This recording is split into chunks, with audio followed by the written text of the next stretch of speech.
ಮಹಿಳೆಯರ ವಿರುದ್ಧ ಅಸಭ್ಯ ಪದಬಳಕೆ ಮತ್ತು ದಲಿತ ನಿಂದನೆಯನ್ನು ಮಾಡಿರುವಂತಹ ಶಾಸಕ ಮುನಿರತ್ನ ಅರೆಸ್ಟ್ ಆಗಿದ್ದಾರೆ.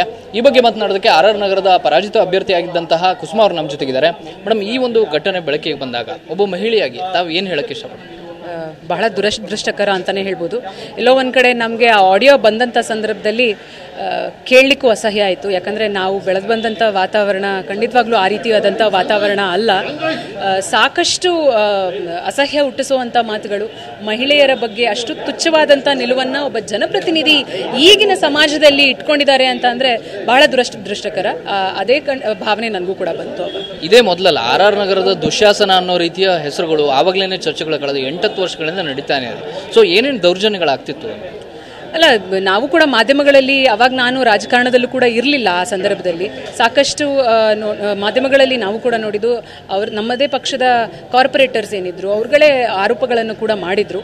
ಬಹಳಷ್ಟು ಮಾಧ್ಯಮಗಳಲ್ಲಿ ಕೂಡ ಕೇಳಿಬಂದಿತ್ತು. ಸೊ ಇವತ್ತು ಇವರು ಮಾತಾಡಿರುವಂಥ ಮಾತುಗಳ ಆಡಿಯೋಗಳನ್ನು ಕೇಳಿಸ್ಕೊಂಡ್ರೆ ಎಲ್ಲೋ ಒಂದು ಕಡೆ ನಮಗೂ ಅನಿಸುತ್ತೆ ಇದು ಅವೆಲ್ಲವೂ ನಿಜ ಇರಬಹುದು, ಸತ್ಯವಾದಂಥ ಘಟನೆಗಳೇ ಇರಬಹುದು, ಸರಿಯಾದಂಥ ಕ್ರಮಗಳು ಜರುಗಿಲ್ವಾ ಅನ್ನೋ ಒಂದು ಕುತೂಹಲ ನಮಗೂ ಅನಿಸುತ್ತೆ.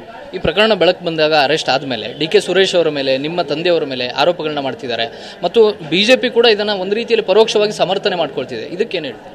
ಅಲ್ಲ, ಈ ಆರೋಪಗಳು ಮಾಡೋದು ಸಹಜ ಅಲ್ವಾ? ಅವರು ಇವಾಗ ಸಿಕ್ಕಾಕೊಂಡಿದ್ದಾರೆ, ಆರೋಪಗಳನ್ನ ಮಾಡಲೇಬೇಕು. ಇವರಿಗೆ ಶಾಸಕರಿಗೆ ಯಾರು ಕೂಡ ಅವ್ರೇನು ಸಣ್ಣ ಮಗು ಅಲ್ಲ, ಯಾರು ಹೇಳ್ಕೊಡಕ್ಕೆ ಸಾಧ್ಯ ಇಲ್ಲ. ನೀವು ಈ ರೀತಿ ಮಾತಾಡಿ, ದಲಿತರ ಬಗ್ಗೆ ಮಾತಾಡಿ, ಒಕ್ಕಲಿಗರ ಬಗ್ಗೆ ಮಾತಾಡಿ, ಹೆಣ್ಣುಮಕ್ಕಳ ಬಗ್ಗೆ ಮಾತಾಡಿ ಅಂತ ಯಾರು ಕೂಡ ಹೇಳ್ಕೊಡಕ್ಕೆ ಸಾಧ್ಯ ಇಲ್ಲ. ಅವರ ನಾಲಿಗೆ ಮೇಲೆ ಹಿಡ್ತಾ ಇರಬೇಕು. ಸೊ ಅವ್ರು ಮಾತಾಡಿರೋ ಮಾತುಗಳು, ಲಂಚಕ್ಕೆ ಬೇಡಿಕೆಯನ್ನು ಇಟ್ಟಿದ್ದಾರೆ, ಹಾಗೆ ಏನು ಜೀವ ಬೆದರಿಕೆಯನ್ನು ಹಾಕಿದ್ದಾರೆ. ಆ ಆಡಿಯೋದಲ್ಲಿ ನೀವು ಕೇಳಿಸ್ಕೊಂಡಿದ್ರೆ, ನಾನು 5 ವರ್ಷ ಶಾಸಕನಾಗಿರ್ತೇನೆ, ನಾನು ಯಾರು ಏನು ಮಾಡ್ಕೊಳ್ಳೋದಕ್ಕಾಗೋದಿಲ್ಲ ಅನ್ನೋ ಒಂದು ನಿಟ್ಟಿನಲ್ಲಿ ಮಾತಾಡ್ತಾರೆ. ಅವ್ರು ಬಹುಶಃ ಮರ್ತು ಬಿಟ್ಟಿದ್ದಾರೆ. ಇವತ್ತು ಅವರು ಆಯ್ಕೆ ಆಗಿರುವಂಥದ್ದು ಇದೇ ಬಾಬಾ ಸಾಹೇಬ್ ಅಂಬೇಡ್ಕರ್ ಅವರ ಸಂವಿಧಾನದ ಆಧಾರದ ಮೇಲೆ ಹೊರತು ಬೇರೆ ಯಾವುದರಿಂದನೂ ಅಲ್ಲ. ಹಾಗಾಗಿ ಯಾವ ಜನ ಅವರನ್ನು ಶಾಸಕರನ್ನಾಗಿ ಆಯ್ಕೆ ಮಾಡಬಹುದು, ಅದೇ ಜನ ಅವರನ್ನು ಶಾಸಕ ಸ್ಥಾನದಿಂದನೂ ಕೂಡ ಇಳಿಸಬಹುದು.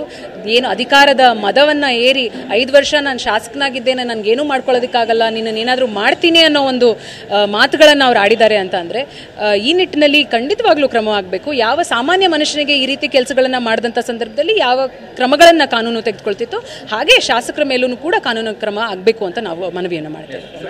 ಇದಿಷ್ಟು ಕುಸುಮಾ ಹನುಮಂತರಾಯಪ್ಪ ಅವರ ಮಾತು. ಕ್ಯಾಮರಾ ಪರ್ಸನ್ ಸಂದೇಶ್ ಜೊತೆ ಪ್ರಸನ್ನ ಗಾಂವ್ಕರ್, TV9 ಬೆಂಗಳೂರು.